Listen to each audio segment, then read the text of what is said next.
Hello everyone. So for today's discussion, we're going to move on from discrete probability distributions and discuss continuous probability distributions. So when we say continuous probability distributions, no, so let's have a quick review on our random variables and random processes muna.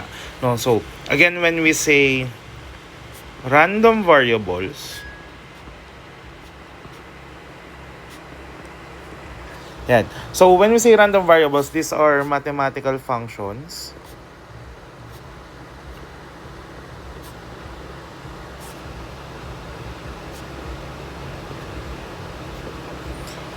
that assigns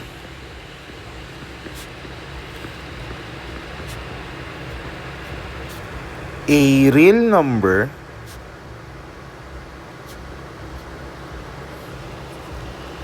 to an outcome. So itong outcome na to, ito yung common variable natin na x, no, yun yung ginagamit natin, okay, of a random process.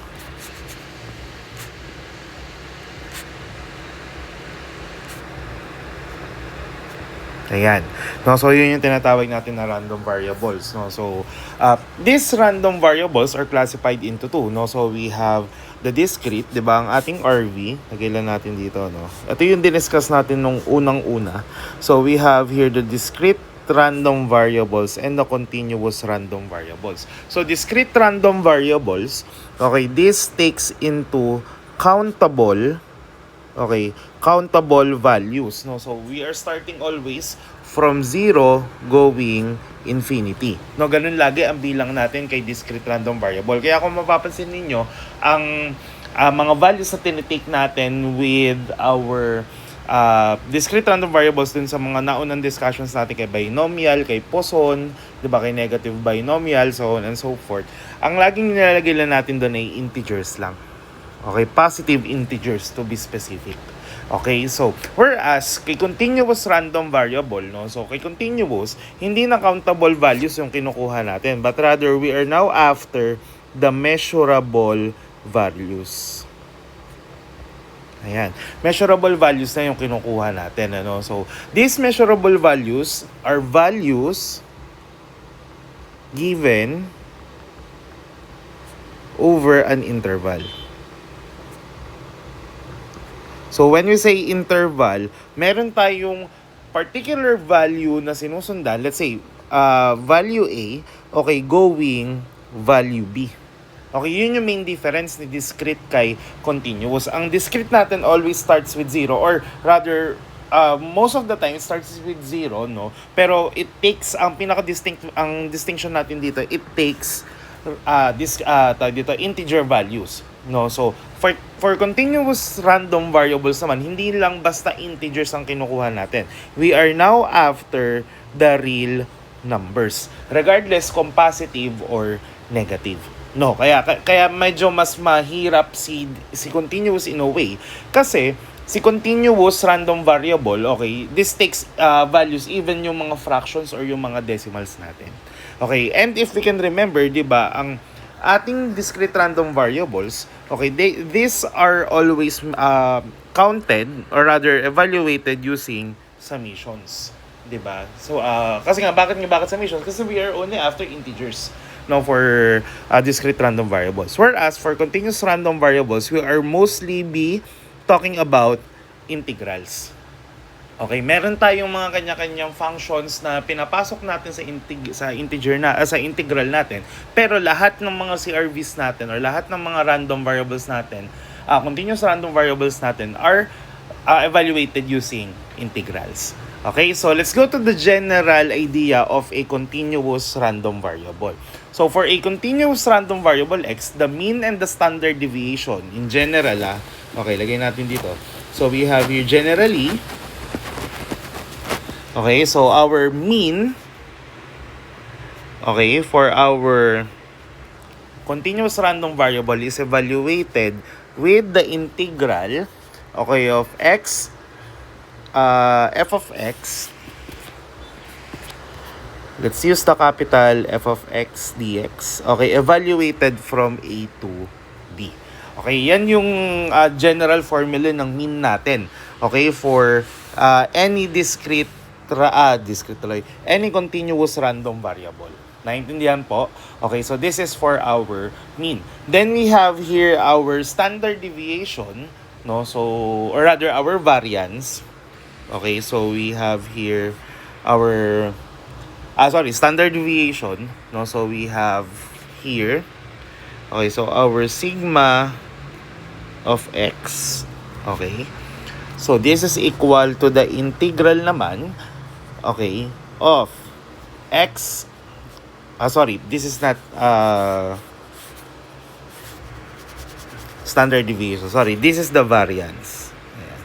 So for the variance of x, okay, our random variable x, this is evaluated with x minus mu squared, okay, our mean, okay, p of x dx, okay, evaluated from A to B. So, medyo may similarity, no, yung, yung formula natin, ano. Remember that this mu is also f of x, f of x, e of x, do not be confused.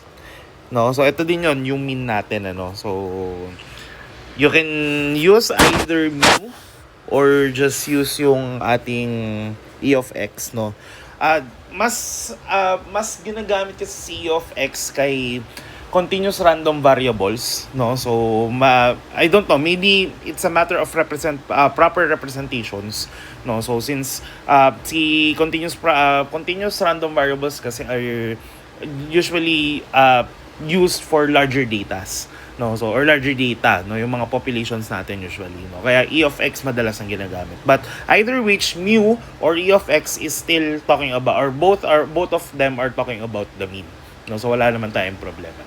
Okay, so or this variance formula, we can also use the formula for the variance of a discrete random variable in the general form, no. So ano yun, no, so yung ginamit natin noon na so this is e of x squared, meaning papalitan natin yung x sa loob ng squared, no. So e of x squared minus e of x quantity squared, no. So we can use this one. So again, for e of x squared, no, so yung lahat ng x sa loob ng integral papalitan nyo lang ng yung mga x papalitan nyo lang ng x squared, no, yun lang ibig sabihin. But again, no, you can use the formula, ito yung integral natin for the calculation of the variance, no, for general continuous probability distributions. Now, let's talk about one of the most important and most utilized continuous probability distributions, the normal distribution. Okay, so let's talk about the normal distribution.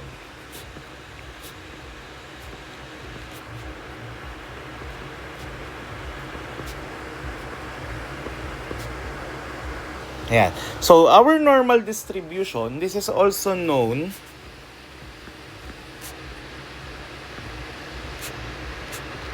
as the Gaussian distribution or the Z distribution or Z distribution. In other references, yan yung ginagamit nila, no? Pero mas kilala siya sa tawag na normal distribution. Now, what is a normal distribution? No, so going back to our basic statistics, when we say a data is normal, no, so ang kanyang representation is a symmetric bell curve. No, so yun yung tinatawag natin na normal distribution. So drawing lang tayo ng example ng isang symmetric bell curve. Yeah. So this is our axis, no? So and we have here, ayan. Okay, this is our bell curve. No, ito yung tinatawag natin na bell curve. Lagay natin dito. So this is the representation, okay, of our normal distribution. Ayan.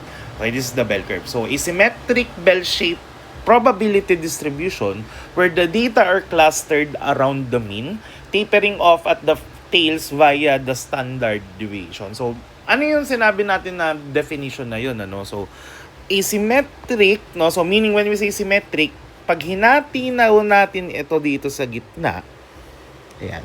Okay, same shape yung makukuha natin both on the left side and on the right side and the left side. And kung titignan natin, yes, tama naman, no? So kung ilan yung area, okay, no, covered dito sa right side is equivalent to the area covered here on the left side. No, parehas yung amount ng area no covered nung left side tsaka right side, okay, na dinivide dito sa gitna. And this division in the middle is our mean. Naintindihan po? Okay, so yung, again, so yung division natin dito sa, paburahin ko lang tong mga shades natin, So, yung nasa gitna, okay, again, this is our mean. Okay, and ano yung sinasabi doon na tapering off on the tails, at the tails via the standard deviation. Kasi, as we move to the left, rather, to the right muna, sige. As we move to the right, okay, let's say, this part, and this part, okay, of equal amounts of x. Remember, this is x, this is p of x. Okay? So, with the equal amount of x, nagdadagdag tayo ng isang standard deviation. So, from the mean, one step, that's one standard deviation. Next step, that's two standard deviations. And susunod, we have plus 3 standard deviations. And ganun din dito sa kabila, pero syempre, hindi nagdadagdag. No? Anong ginagawa? Nagbabawas. So, ayan. So, this is minus 1. Say, this is minus 2. And we have here our minus 3. Ayan. Okay, so yan yung pagkakahati-hati ng ating normal distribution. Okay, so more of this later, no? So but the general representation of our normal distribution, this function, kasi remember we are talking about integrals. So this curve is a function represented by x. Okay, so if we put n, meaning this is a normally distributed data of our mean and the standard deviation. Kasi yung dalawang yon, si mean at saka si standard deviation, ang pinaka-importante sa ating normal curve. Okay, sa ating normal distribution. Now, these divisions, actually, no, yung area, okay, yung area covered under the, lagay natin dito, the area under the normal curve.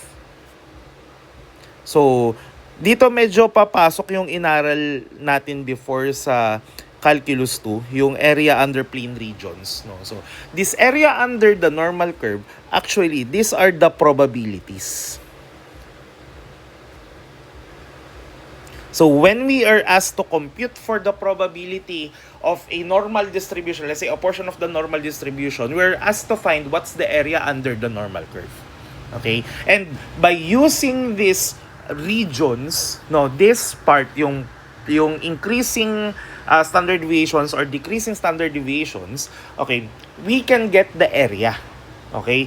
Say, for example, no, so we have this part, no, let's say, I want to identify what's the area, no, of this region, no, so this region is actually equivalent to 34%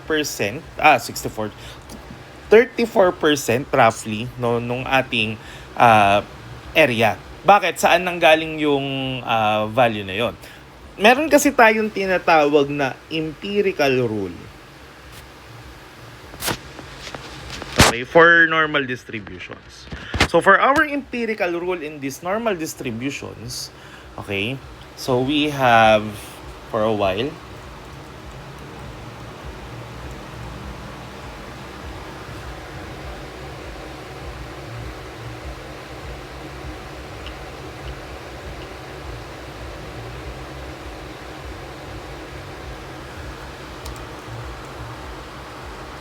I'm just getting the exact values para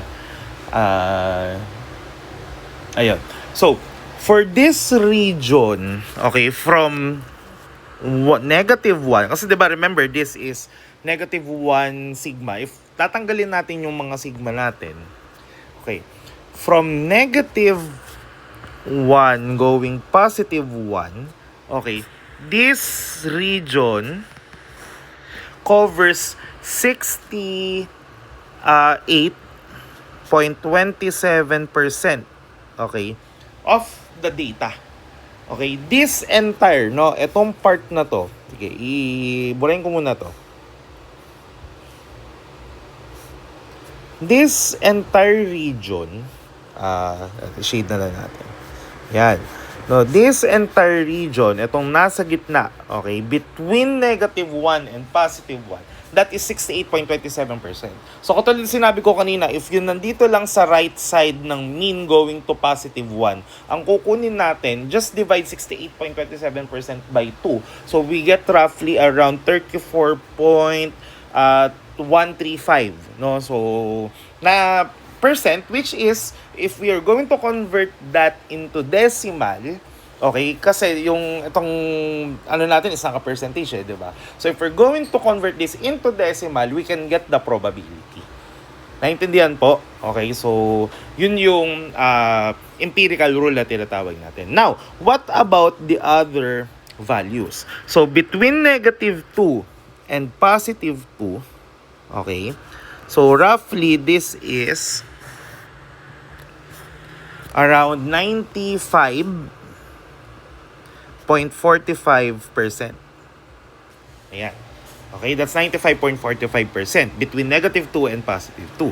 And between -3 and +3, okay, roughly we have, so that's 99,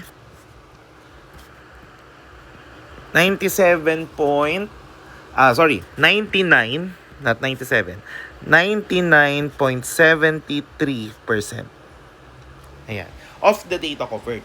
So meaning, sir, yung -3 and +3, hindi siya yung dulo? Yes, hindi po siya yung dulo. Kasi meron pa rin tayong mga tinatawag natin na extreme outliers. Okay? So yung extreme outliers, lagay natin dito. Etong part na to,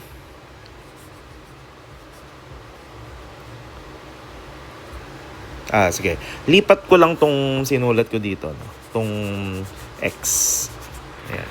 For me to properly write yung mga ano natin. Ayan. So, this is mu. Always mauuna si mu bago si sigma. Okay, going back. So, meron kasi tayong mga different kinds of data na, I mean, yung tawag dun sa mga data, depende kung nasaan siya dito sa plane region natin. Etong dalawang to, okay, this part, we can call this the common data. Bakit siya tinawag na common data?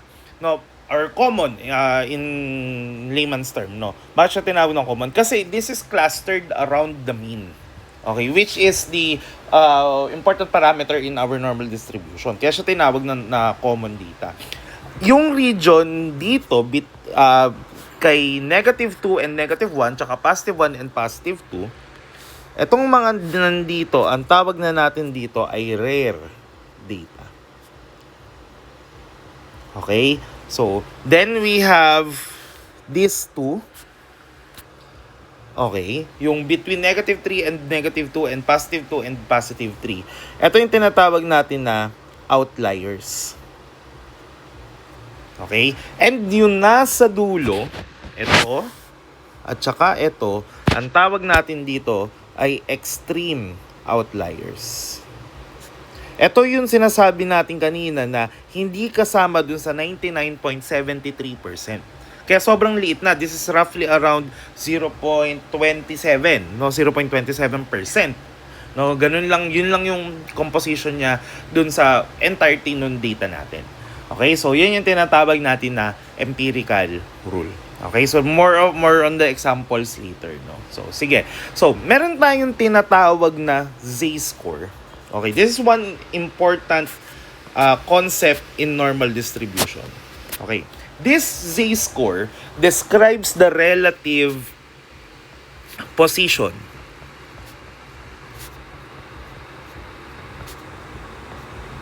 of a data or of a data point on the distribution. kung nasaan yung data point natin dito sa ating curve. Dito sa curve natin dito. Okay, yun yung tinatawag natin na z-score. This z-score, okay, has a formula of z is equal to x minus mu over the standard deviation, which we can also identify the data based on the z-score. Okay, paano yun? So, we're just going to manipulate this one. So, our x is equal to mu plus z times sigma. Okay, this x formula is derived from the formula of the z-score dito. So, again, x is the data point. Kaya natin dito. This is the data point. Mu is our mean. And our sigma is syempre, our standard deviation. Now, this z-scores, okay, relates directly on the amount of the increments or on the increments, okay, of the standard deviation compared to the mean. No. This part, no, yung negative sigma and positive sigma, if we're going to plot the z-score or the z-score, this is 1 and negative 1. Okay, itong mga values na to actually sa empirical rule, yan yung mga actual z-scores on the boundary set. Okay, so let's say for example, if a data has z-score of 1.63, roughly that's between 1 and 2. Nandito yan banda. Ayan, if i-graph natin. Okay, so this has a z-score of 1.63 roughly, no? Pwedeng 3 decimal places, 4 decimal places, so on and so forth. Okay? So, yan yung sa z-score natin. Okay, meron kasi tayong tinatawag na z-table. Okay, this z-table, okay, is used to identify the data points based on the z-score. Okay, pero personally hindi ko siya ginagamit kasi mas madali siyang i-solve using calculator. No, so later ipakita natin. No, so this z-table is available online naman, so you can download if you have the book of Shom's Outline by Spigel, yung fourth yata, I forgot. Sa appendices nun meron doon z-table. No, so you can use that one for as reference, no, kung if you want to compute for the z-score manually. Or rather, if you want to find the z-score using the table. But if you want to find the z-score manually, you can use this one. Okay? So, yan. Sige, let's try to have some, no? So, we have, before we proceed with the calculations pala, sorry. Let's go to the actual probability kasi we've been talking about the mean, the standard deviation, and the z-score pala of our normal distribution. Pero for the probability itself, meron kasi tayong dalawang tinatawag na dalawang formulas for our continuous probability distributions in general. Okay? So, ano yun? No? So, first we have our probability mass function.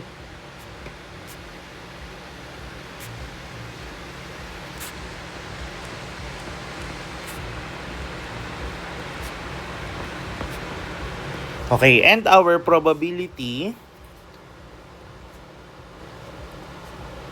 density function.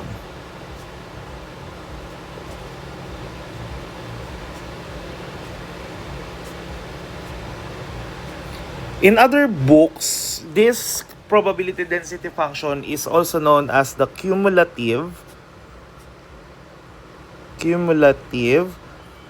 distributive function, if I'm not mistaken. Correct me if I'm wrong na lang.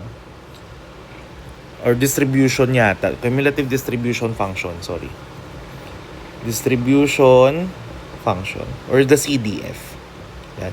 But it technically talks about the same, no? Yung mass function and yung density function. Kasi si density function, guys, ginagamit siya mostly for discrete random variables. No, naalala niyo yung mga formulas natin for probabilities ng mga discrete random variables natin. Ang tawag natin doon ay probability density functions. For continuous random variables, other books call it cumulative distribution function. No, so, ayan. So, this probability density function, okay, represented by f of x, Again, this is for, ano ha? This is for, uh, this is for, sorry, mental block ako.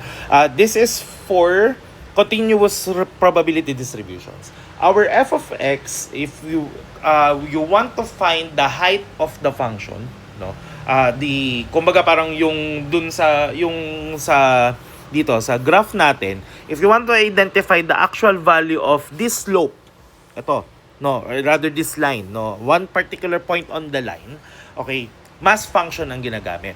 So that's 1. The formula for this is 1 over sigma square root of 2 pi, okay, multiplied to e raised to negative 1 half, okay, times x minus mu over sigma squared. Okay, so this is the formula for the probability mass function. Again, ginagamit natin to for the height, okay, or the point, no, on the line, on the function pala. Ayan. Okay, doon natin ginagamit yung formula natin na f of x. But if we want to identify the probability between 2 points, no, between 2 points, or between 2 points. So, we're going to use this mass function and plug it inside the integral.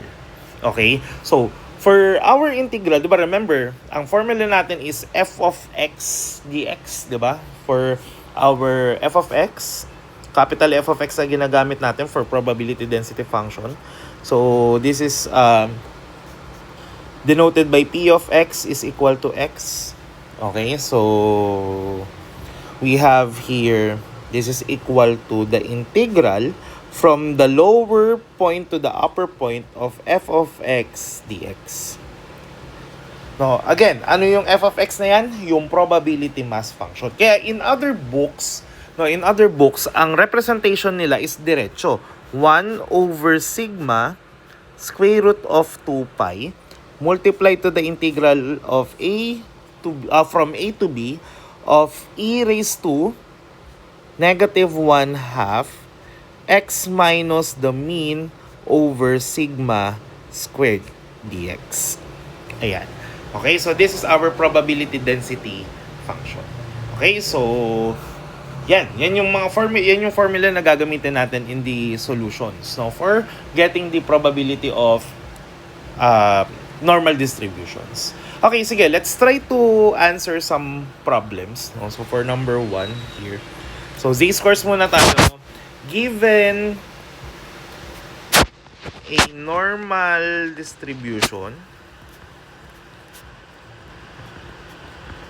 okay, of n 50 and 10, okay, find, so first, okay, the mean and the standard deviation. This mean and standard deviation is already given by the given, no? So kasi 'di ba, remember our x, 'di ba, this is n of mu sigma. So guys, remember, hindi po yan papalit. So, kung ano yung mauna, that's the mean. Kung ano yung mahuli, that's the standard deviation. So, meaning our mu is equal to, palitan ko yung color. So, our mu is equal to 50, while our sigma is equal to 10. No, so, yan.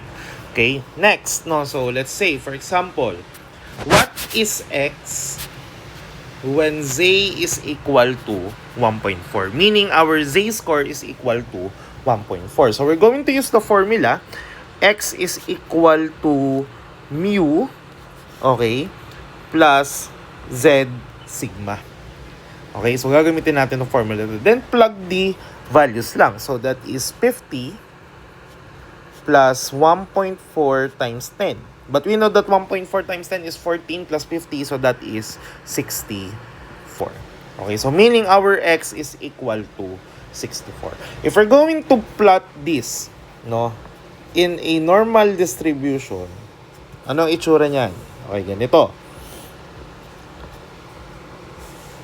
Oops, sorry. Ayusin natin.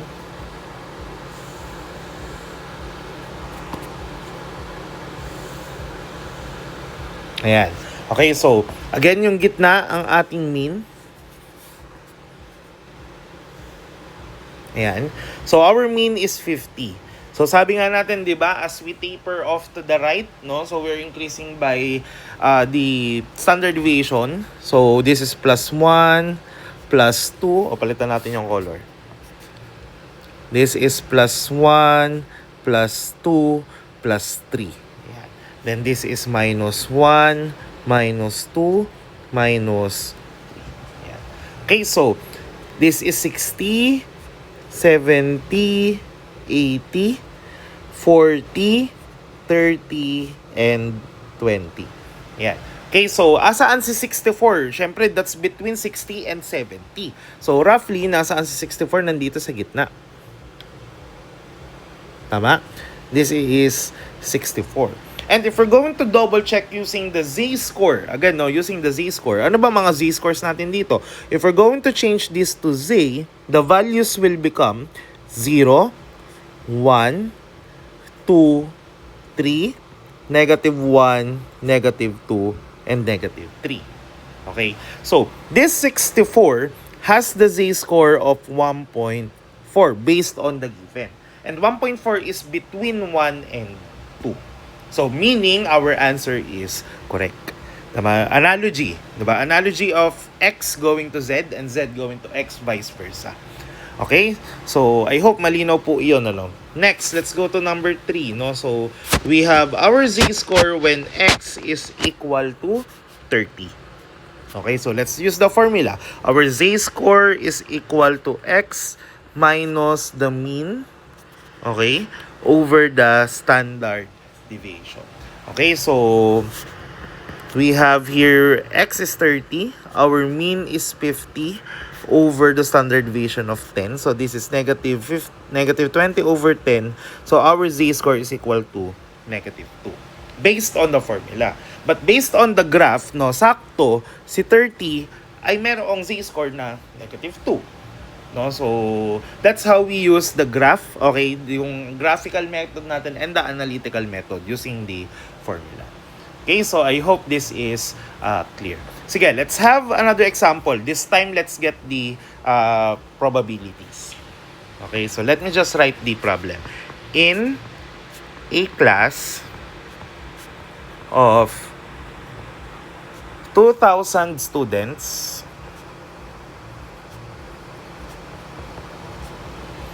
okay, the average score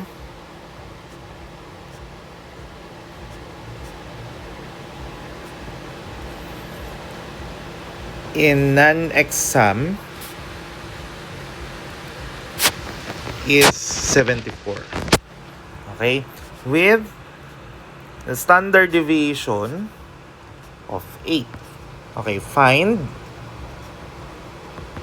So first, no, so the portion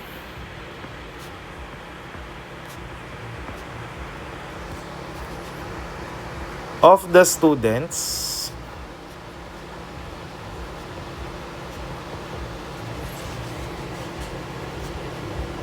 who got scores below 58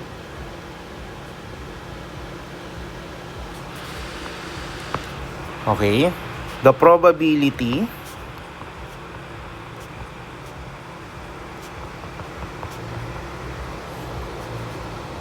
of a student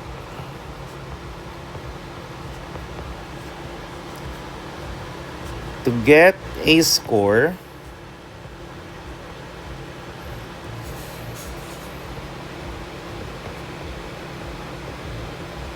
between 66 and 82. Okay, the number of students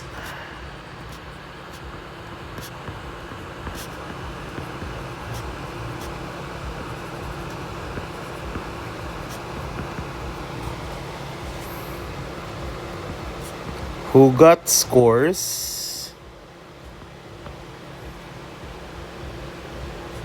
of at most 90 and last So we have the number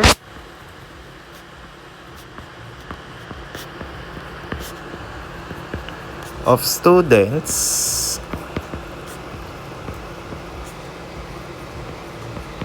who got marks above 90.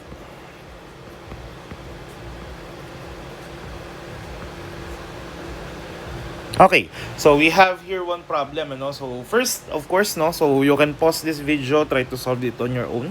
Okay, so okay, game. Now let's try to solve this one. So first, let's draw our distribution graph, kasi that's one way for us to solve this one easily or properly. Teka, let me change the color of the axis.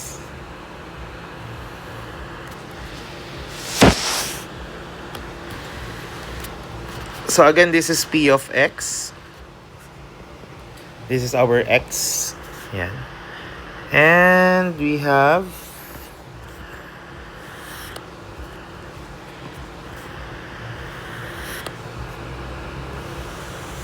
ayan. Okay, our normal bell curve rather. Yan. Okay, so game. Now, first foremost, identify, of course, what is the mean, no? So, sabi dito, in a class of 2,000 students, that's our N. No, yan yung total population natin. No, hindi naman kasi sinabi na sample, so we're going to assume that this is a population value. The average score on the exam is 74. So, meaning, this is 74. Okay, our mu is 74, and our sigma is 8, diba? Based on the problem. So, meaning, if I am going to plot yung mga intervals na, or rather yung increments natin, ano? So, the first one, so we have here 74 plus 8, so that is 82. This is 90, and this is 98. Ayan. Okay? Then, pababa, no? So, this is 74 minus 8, so that is roughly 66. Hindi pa roughly, that is 66. Then we have 58 and we have 50. Ayan. Okay, so yan yung mga values natin. In case that kasi we're going to do is compute using the integral, and we're going to also use the empirical rule. No, so for this one. Okay, so first, now the portion of the students who got scores below 58. Ang hinahanap is this part. Yeah. Okay? So, lagyan natin ng color. Ayan. So, ito daw.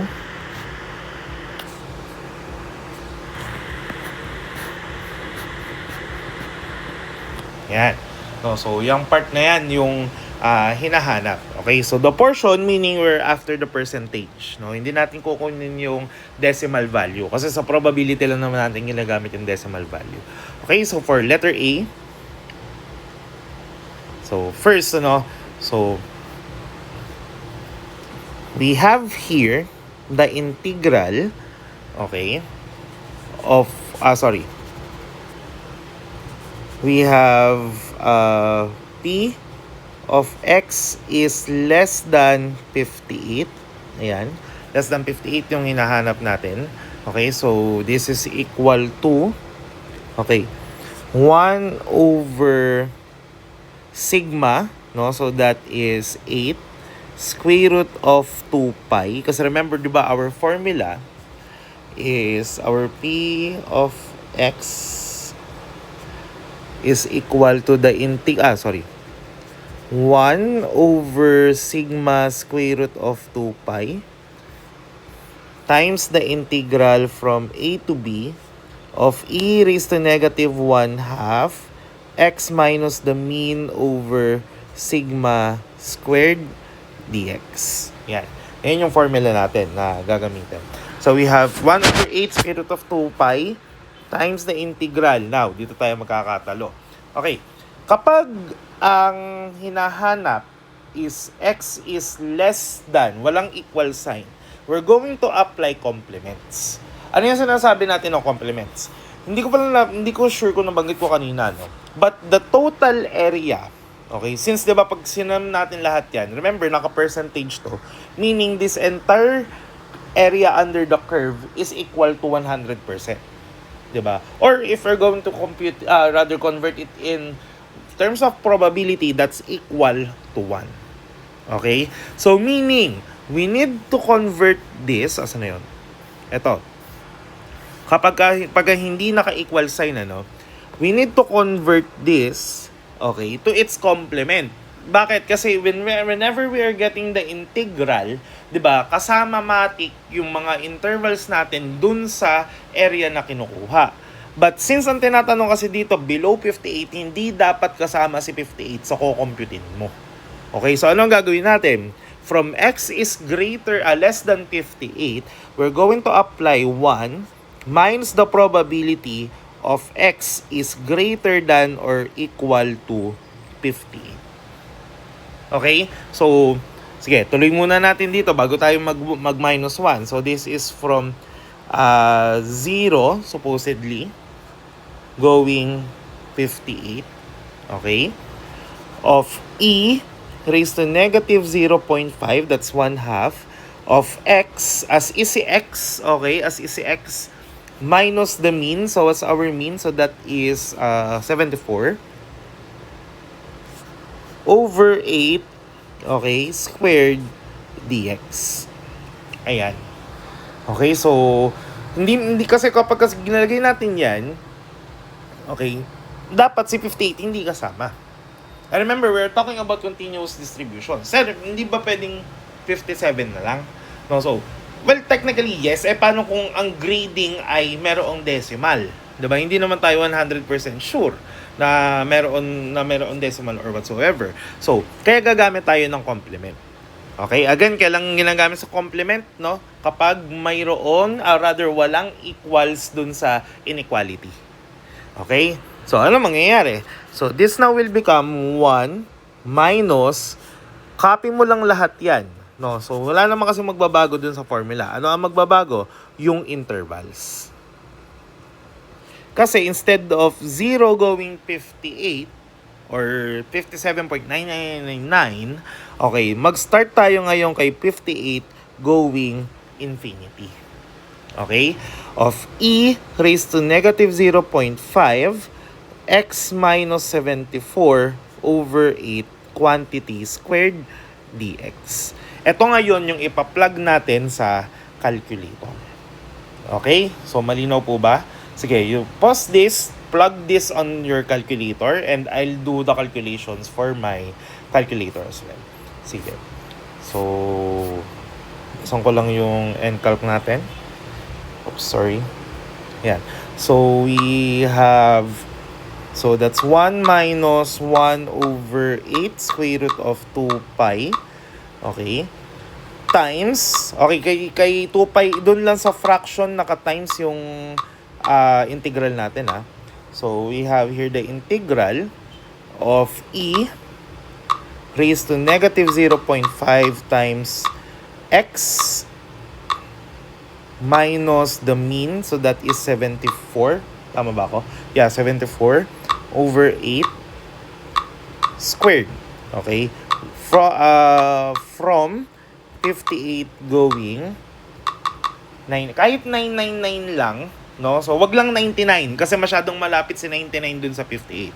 But kung kaya naman ng calculin nyo, no, na mataas, no? I mean, malaki, better, no? 9999, damihan nyo yung 9, no? Pero kapag masyadong matagal, pwede nyo namang bawasan. Ayan.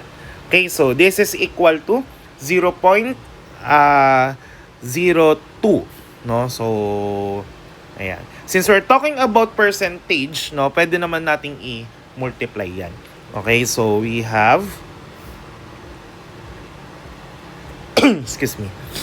So that's roughly 0.02275. So again, this is naka fraction, naka naka-decimal. So, times 100 to get the percentage. So, that's 2.275%. And this is the answer. Okay? So, you try to solve this using using yung empirical rule, no? Check if it's the same, but technically it should be the same. No. Ayan. Okay, so yan. Okay, next, no? So for B. So sabi sa B, the probability of a student, saan yan? To get a score between 66 and 82. No? So between 66 and 82. So our X, okay, is between 66 and 82. Yan. Okay, pagka between, guys, sinasama na natin yung values on both ends, no? Closed interval siya. Okay? So, pagka closed interval, or rather you have two values, yan yung ilalagay ninyo dun sa sa boundaries. Okay? So, we have here 1 over 8 square root of 2 pi. Okay. So, from multiply to the integral from 66 going 82. Okay, of e raised to negative 0.5 x minus 74 over 8 squared dx. Okay, since we already used the same formula, no, pwede nyo nang i-recycle yung tinype ninyo kanina. Palitan nyo lang yung boundaries. Of course, dito, tatanggalin natin si 1 minus. Oops. Ayan. Anyway, nag 1 times naman na. So, this is from 66 going 82. Ayan. Okay, so, that's equal to 0.682. 68268. So, that's equal to 0.6, sorry, I forgot. Ano ngayon? 682. Sorry. 68268. Ayan. Or, no, so since we are talking about probability, hindi na natin to i-convert into percentage. So, eto na yung sagot natin. Or, that's 0.683. Ayan. Kasi I use 3 decimal places, but depends kung ano yung pinapahanap sa inyo. Okay? So, yan. Next, no? So, let's go to letter C. The number of students who got scores at most 90. So, pag at most 90, kasama si 90 dun sa hinahanap. So, X is less than or equal to 90. So, again, same formula. Just change the boundaries. This time, this is from 0 going 90. Kasi less than eh. Okay? So, ayan. Okay, so we have E. Sorry, not 0, but rather negative infinity. Ayan. Because remember, our integral runs from negative infinity going positive infinity. Now, just to be safe and clear. Ayan. E raised to negative 0.5 x minus 74 over 8 squared dx. Kasi ganun yung ginawa natin dito sa taas eh, di ba? From 58 going positive infinity. Ayan. Okay, so, yeah. Sorry, this should be negative infinity. Ayan. Okay? Anyway, so, game, no? So, we have here 1 over para clear kung bakit ako nag-complement dito. So, this should be 57.999 something. Ayan. Okay? So, that's 1 over 8 square root of 2 pi. Okay? Sorry. Wala na pala akong conversion na gagawin dito. Ayan. So, let's plug this directly to the calculator. Again, just change the values. So, from negative, ayan, dapat kasi ganyan siya, negative infinity. But again, on your calculators, that's just use 999. Ayan. So, So we have going 90. So that's 0. Saan ako? 0.997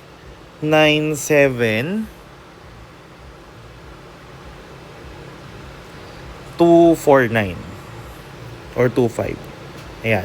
But remember, our problem asks the number of students, not the probability. So what we're going to do, multiply this to 2,000. Since 2,000 yung ating number of 2,000 yung number of students natin. Okay, so this is equal to, no? So let's multiply this by 2,000. Ayan, so roughly that's 1,954.4999. Or since we're talking about people, nagra-round up tayo. Okay? People kasi pinag-uusapan natin eh. So that's 1,955.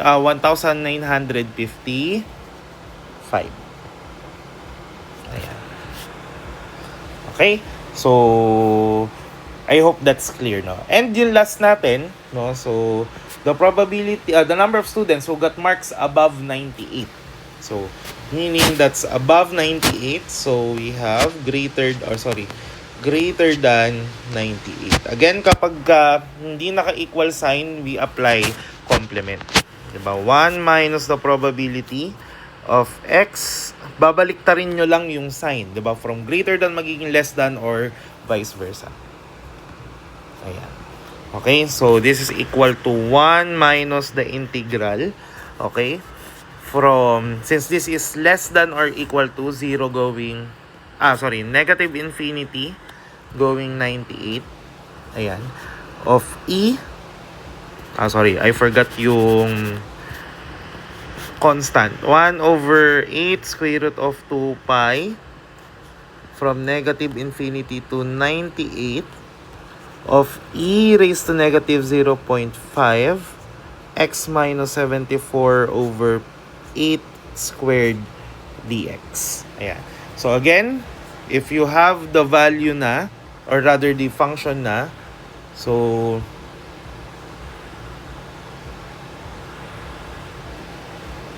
ayan, pwede naman natin gawing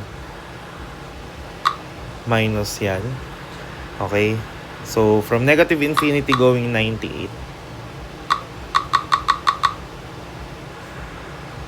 Ayan. So, this is equal to, ayan, no? So, and since number of students agad ang hinahanap, so times 2,000, roughly that's 2.6 or that is roughly 3. Ay, sorry. Ayan. So, we have 0. Again, sorry, I forgot the, So, that's 0.001. No? Or, times 2,000, roughly this is, there are 3 people. No? Yan. 3 people who scored above 98. Okay? So, that's it. No? So, that is what we call the normal distribution. Okay? Next lesson, we're going to talk about the standard normal distribution. Okay? Kasi these solutions, kung mapapansin niyo, medyo pa yung integral, no? Medyo malupit pa kumbaga yung mga integrals natin. But we can make this much more simpler using the standard normal distribution. So, until then, see you on the next one.